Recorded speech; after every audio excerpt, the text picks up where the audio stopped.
Good morning students. आज English compulsory 101 वाले क्या करेंगे। We have already completed our 3 poems और 3 पोइम्स में जो आप लोगों को मेनली आता है that is reading comprehension. Reading comprehension का वीडियो मैं कल सेंड करूंगी कि आपने रीडिंग कॉम्प्रिहेंशन कैसे अटेम्प्ट करना है, एक चीज़। और दूसरा आपका होता है paper, it is of 70 marks only. 30 marks they are related to 5 marks of attendance, 10 marks और ऑफ योर असाइनमेंट। तो 10 और 5 हो गए 15। 5 मार्क्स का आपका मिड टर्म होता है एक, और एक होता है 10 मार्क्स का। तो अगर हमारा ऑनलाइन ही सिस्टम रहता है सपोज, तो जो आपका मिड टर्म होगा वो मैंने ऑनलाइन ही लेना है। किस तरह से लेना है मैं आपको बाद में बताऊंगी। तो आज हम लोग जो कर रहे हैं, I am starting a new story today. Story ever remains interesting. और मैंने आपको एक चीज़ पहले भी बताई थी कि जो भी कंटेंट, जितना भी कंटेंट जो है आपके सिलेबस में है, it is related to your growth, your development, your personality grooming, सबका सब उससे जुड़ा हुआ है कि हम लोग अपने लाइफ में सक्सेसफुल कैसे हो सकते हैं। बिकॉज टीन एज एक ऐसी एज है when we need to change our self. या तो हम पॉजिटिवली चेंज होंगे या हम नेगेटिवली चेंज होंगे। ट्रांजिशनल फेजेस को कहा जाता है। सो we have already done one poem which is of William Wordsworth, lines written in early spring. The Man He Killed we have done. 2 poems we have done. 2 poems हमारी हो चुकी हैं. So today we'll start with a story. आज story करेंगे, then I'll let you know tomorrow. I'll send you a video. उसमें मैं आपको ये बताऊंगी कि आपने रीडिंग कॉम्प्रिहेंशन किस तरह से आपने करने हैं या किस तरह से आपको आते हैं। पोइम का भी और स्टोरी का भी और ऐसे से भी रीडिंग कॉम्प्रिहेंशन आपको आते हैं। तो मैं आज आपको इंट्रोडक्टरी दूंगी सिर्फ स्टोरी का। आपकी जो स्टोरी है that is written by Bhisham Sahni, dinner for the boss, या बॉस की दावत करके इसको हिंदी में लिखा गया था। Later on it was translated. So in journal you might have seen, even in your homes आपने देखा होगा, your grandparents are there, they have their different lifestyle. Like they prefer to sit on floor, they prefer to take food with their hands instead of spoon and fork or knife की बजाय वो लोग हाथ से खाना खाना पसंद करते हैं। they prefer to talk loudly, they speak loudly as compared to we people who are जो हम लोगों ने खुद को रिजर्व करके रखा होता है, खुद को कन्फाइन करके रखा होता है कि नहीं, हम लोगों की पब्लिक डीलिंग इस तरह की होनी चाहिए। हमारी जो व्हाट वी कॉल एक बंधी हुई सी लाइफ हम लोग जीते हैं, मैनर्स एटिकेट्स के लिए हम लोग चलते हैं। तो they have their different type of life style. क्यों? क्योंकि जिस सोसाइटी में वो लोग राइट फ्रॉम देयर चाइल्डहुड वो लोग रहे हैं, that was a very different society. They lived in a very different environment as compare to we people. तो आज हम लोगों की लाइफ में क्या है, we are just preferring some western manners also. Western manners और एटिकेट्स को हम लोग ले आए हैं। वी फील लाइक कि हमारी जो लाइफ है घर से बाहर, that should be amazingly good, वो हमारी अच्छी होनी चाहिए। हमारी घर से बाहर जो ड्रेस है वो बहुत अच्छी होनी चाहिए। हमारे घर से बाहर मैनर्स एटिकेट्स अच्छे रिफ्लेक्ट होने चाहिए, और उन्हीं चीज़ों को हम लोग घर में भी ट्राई करने की कोशिश करते हैं। ना think of one thing for a while, a person who has been living different type of environment में वो रहता है। लगभग वो 60 साल वो उसने एक डिफरेंट टाइप का एनवायरनमेंट जिया है, जहाँ पे वो गांव में घुला मिला है। वो मेल भी हो सकता है, फीमेल भी हो सकता है, गांव में घुले मिले हैं। शाम को उन्होंने इकट्ठे टाइम स्पेंड किया है। विलेजर्स जो गांव के लोग हैं वो उनके पास आते हैं, they spend time together, they share their sorrows and their happiness together. एक दूसरे की डट के उन्होंने हेल्प की है। दे प्रेफर टू ज़मीन पे बैठ के ही खाना खाया है। जैसे आप लोगों का जो है धाम होती है, तो हम लोग क्या करते हैं, ज़मीन पे बैठ के खाना खाते हैं। फिर उन लोगों ने क्या किया है, उन लोगों ने बड़ी सिंपल सोबर सी लाइफ जी है, किसान की ज़िंदगी जी है, या जिस तरह की भी उनकी लाइफ रही है, जो आपके फोर फादर्स की या आपके ग्रैंड पेरेंट्स की लाइफ रही है, वो तो उन्होंने एक डिफरेंट टाइप की लाइफ को एंजॉय किया है। लेकिन आज हम सडन आके क्या करते हैं कि मैंने आपको इन जनरल पहले भी हल्की सी बात की थी कि हम लोग अपने आप को सोसाइटी के अकॉर्डिंग एडजस्ट करने की कोशिश करते हैं। बिकॉज वो नीड ऑफ द आवर है, वो वक्त के अकॉर्डिंग हमें करना पड़ेगा। जैसे राइट फ्रॉम द चाइल्डहुड हम लोग क्या करते हैं, जो चीज़ें मैनर्स एटिकेट्स हमारे पेरेंट्स हमें सिखा सकते हैं, हम वहाँ से सीखते हैं। Then we move towards school, then we move towards 10th +2 कर ली हम लोगों ने। अब now you are moving, you are there, college students are, you are living like a college student, क्योंकि हमारा खुल तो रहा नहीं है, हम लोग मिल नहीं पा रहे। सो व्हाट्सोएवर यू हैव परचेज, चाहे वो फुटवेयर थे, चाहे बैग्स से, चाहे आपकी ड्रेसेस थी, they are still taking rest at home. क्योंकि जब कॉलेज खुलेगा तब आप लोग आओगे, तब आप उन सब चीज़ों का यूज़ करोगे। अब क्या होगा कि आपका जो लाइफस्टाइल है वो एज कम्पेयर टू स्कूल वो डिफरेंट हो जाएगा। स्कूल में आपने डिफरेंट टाइप की लाइफ जी, कॉलेज में आप थोड़ा आज़ादी महसूस करते हो, which type of freedom is there. आपकी ड्रेस पहनने की एक चॉइस हो जाती है, आपकी फुटवेयर की चॉइस हो जाती है, आपका मैनर्स एटिकेट्स चेंज होंगे, तो ये चीज़ें अडॉप्ट करनी ही पड़ेंगी। और फिर जब आप लोग बाहर जाओगे, आप जॉब करने जाओगे, तो आपको डिफरेंट टाइप की सोसाइटी में रहना है, आपको डिफरेंट टाइप के मैनर्स एटिकेट्स जो पॉजिटिव हैं वो एक्सेप्ट करने हैं। लेकिन हम क्या करते हैं कि हम उन मैनर्स एटिकेट्स को खुद तो रिसीव करते हैं, कुछ चीज़ों को जो है हम लोग वो गलत तरीके से घर में इम्प्लीमेंट करने की कोशिश करते हैं। लाइक जैसे एक स्टोरी है, dinner for the boss, which is in your syllabus. So in this very story there is a person whose mother has sold each and everything for his education. उसकी education के लिए she has sold all her jewelry and each and everything. Now he is married and his wife is there, and husband wife both of them they feel that mother is a burden for them. क्यों mother एक burden है? क्योंकि mother का जो life style है, उनका जीने का तरीका, उनका सोचने का तरीका, उनका जो काम करने का तरीका है, that doesn't suit to their lifestyle. वो अपने बेटे के लाइफ स्टाइल को उसका सूट नहीं करता है, क्योंकि बेटा क्या चाहता है कि मेरी मदर जो है वो हाई फाई सोसाइटी के अकॉर्डिंग मैनर्स एटिकेट्स को सोसाइटी के ऑब्जर्व करे। Now think for a while, जिस तरह के एनवायरनमेंट में एक इंसान लगभग 60-70 साल से रह रहा है, आप सडन उसको चेंज करने की कोशिश करोगे, इज इट पॉसिबल?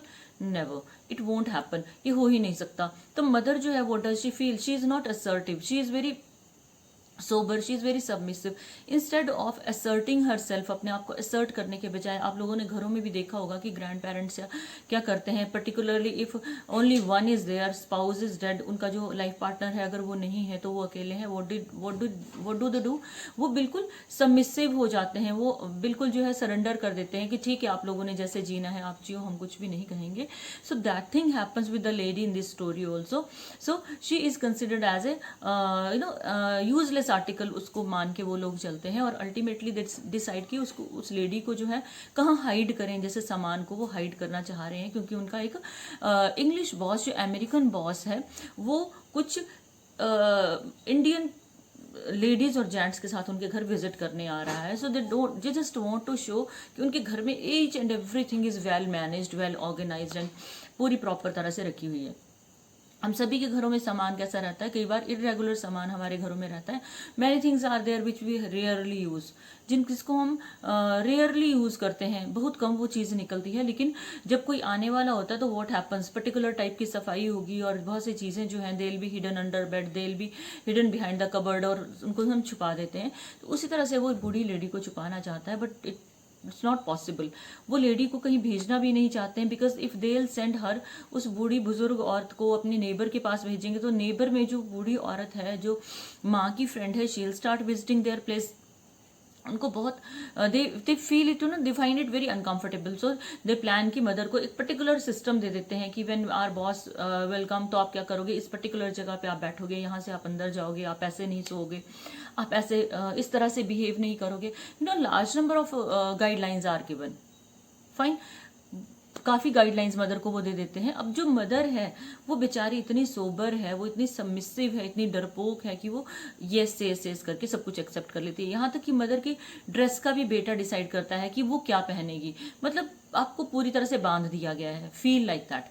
तो बॉस आता है, the way she is sitting, वो अल्कोहल वगैरह लेते हैं, उनकी पार्टी चलती है, when they are about to come out, जैसे वो बाहर आने लगते हैं, he finds that a woman is sitting there, वो बेचारी वाइट कपड़ों में लिपटी हुई एक बंडल की तरह लगती है, और उसके जो पाँव हैं वो चेयर पे हैं। बुजुर्गों को आपने देखा होगा, they prefer to sit on sofa, even पाँव ऊपर रख के वो रिलैक्स फील करते हैं। पाँव उस लेडी के चेयर पे हैं, on she is snoring. What is snoring?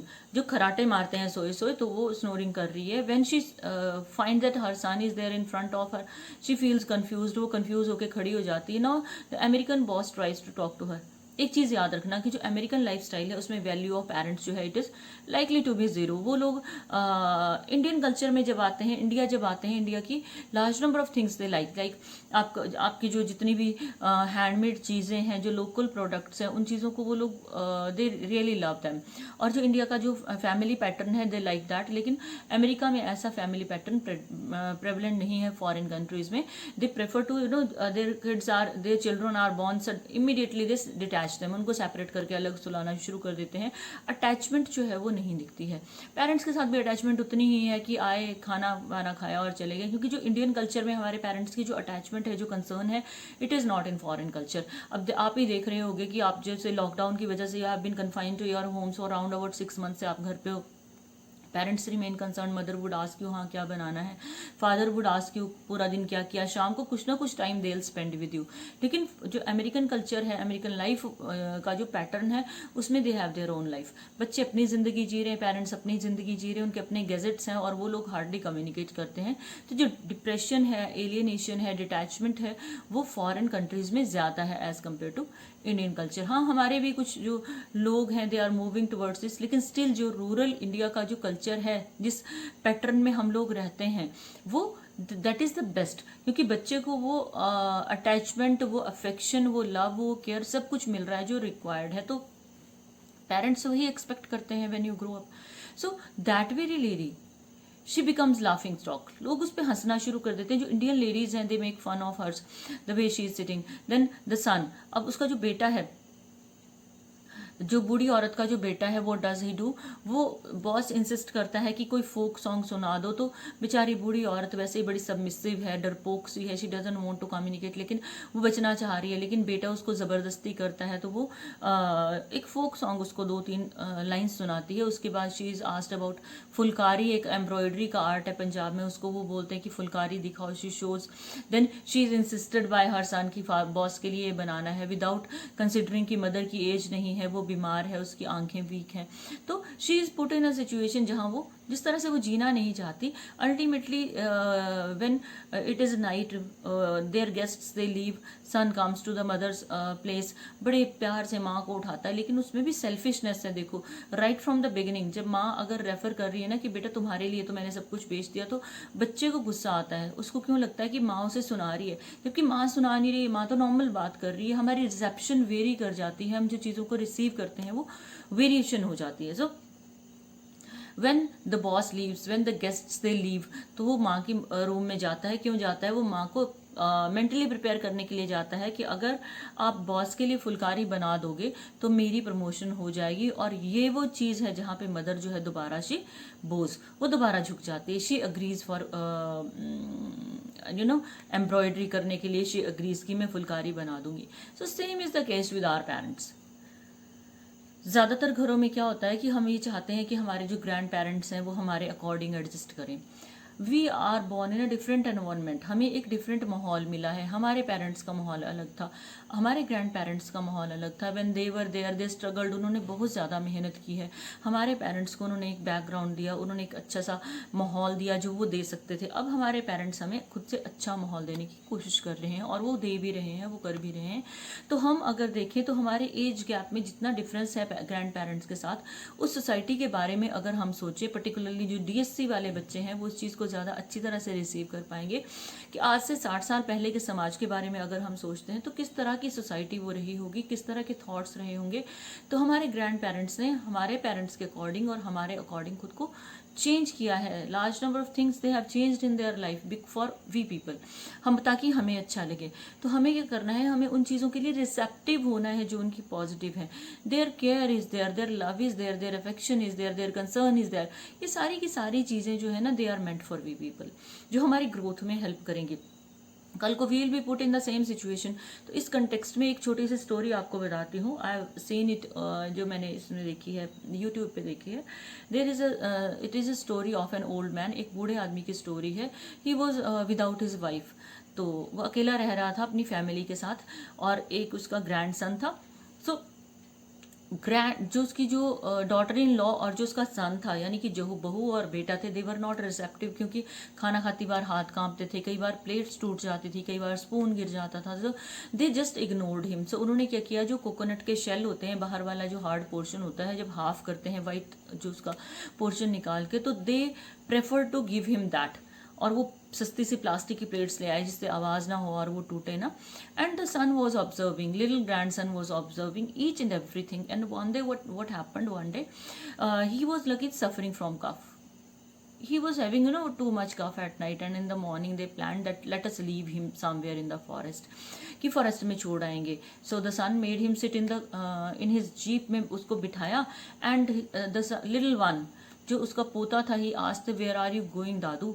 So he said nothing. बेटे ने कहा कि जो उसके फादर थे बच्चे के, कहते I am going to leave him because he creates nuisance everywhere, और हम लोगों से तो ये बर्दाश्त नहीं हो रहा है, नुकसान भी बहुत करते हैं, तो I am going to leave him somewhere, कि ठीक है मैं इनको छोड़ दूंगा. Then the son asked him wait for a while. First of all what did he do, उसने वो जो नारियल के शेल थे उनको इकट्ठा करके एक बैग में डाला. कहता पापा इनको इकट्ठा करके रख लेते हैं. Then he went with his father. गाड़ी में जाके बैठ गया. अब फादर ने पूछा कि आप जो है वो क्यों जा रहे हो साथ में. He said that I want to see कि करना क्या है दादा का. And at that time father said क्यों देखना चाहते हो. ही सेड कहते देखो मैंने एक काम तो कर लिया है, you will be of his age ले सोनर, और लेटर मैं बड़ा हो जाऊंगा आपके जितना, तो जो मेरे दादा की एज है वो आप जब उस एज पे पहुंचोगे तो मैंने देखो एक बैग में तो आपके बर्तन रखे हैं इकट्ठे करके, तो ये फूड आपको इसमें ही मिलेगा, क्योंकि आप भी तो मेरे दादा की तरह बिहेव करोगे. दूसरी चीज आई वॉन्ट टू सी कि आप दादा के साथ क्या करोगे, तो जब मैं बड़ा हो जाऊंगा ना तो I will also take you where you are taking my grandfather. And he was shocked. No father was shocked.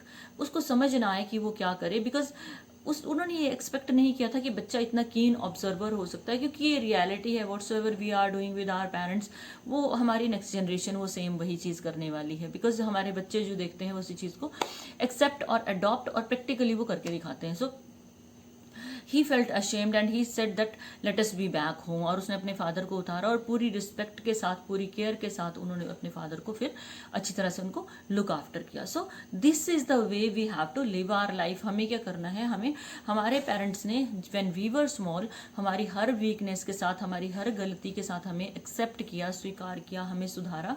So this is the time when we need to be very particular about our grandparents और our parents, और उन लोगों को हमें वैसे ही accept करना है जो उनकी सच्चाई है, क्योंकि वो लोग जितना पॉसिबल है वो एडजस्टमेंट दे रहे हैं. लेकिन अगर हम लोग उनको टॉर्चर ही कर देंगे कि नहीं ये भी गलत है, ये भी गलत है. देखो आज से जो 30 साल पुराना पैटर्न था, 40 50 60 साल जो पुराना पैटर्न था, अब सडन आप उसको चेंज करोगे, नहीं हो पाएगा. So let them live their life. Feel proud कि grand parents are at home. आपको वो लव केयर अफेक्शन मिल रही है, पेरेंट्स से ज़्यादा ग्रैंड पेरेंट्स से मिलती है. तो आप लोगों ने उन चीज़ों को देखना है. और इस स्टोरी में सारी वो चीज़ें प्रैक्टिकली हैं जो हम लोग अपने पेरेंट्स से एक्सपेक्ट करते हैं, और पेरेंट्स जब खरे नहीं उतरते हैं तो नॉर्मली जनरली क्या एटीट्यूड रहता है, तो we need to improve that. This was your introduction for the chapter today. Tomorrow I'll send you a different video related to how to attempt your reading comprehension of text book. आपका poetry का जो है वो video मैं send करूंगी, और next week इसका थोड़ा सा चैप्टर का हम लोग काम करने के बाद नेक्स्ट वीक एक वीडियो मैं आपको स्टोरी की रीडिंग कॉम्प्रिहेंशन का सेंड करूंगी. Till then stay safe, bye.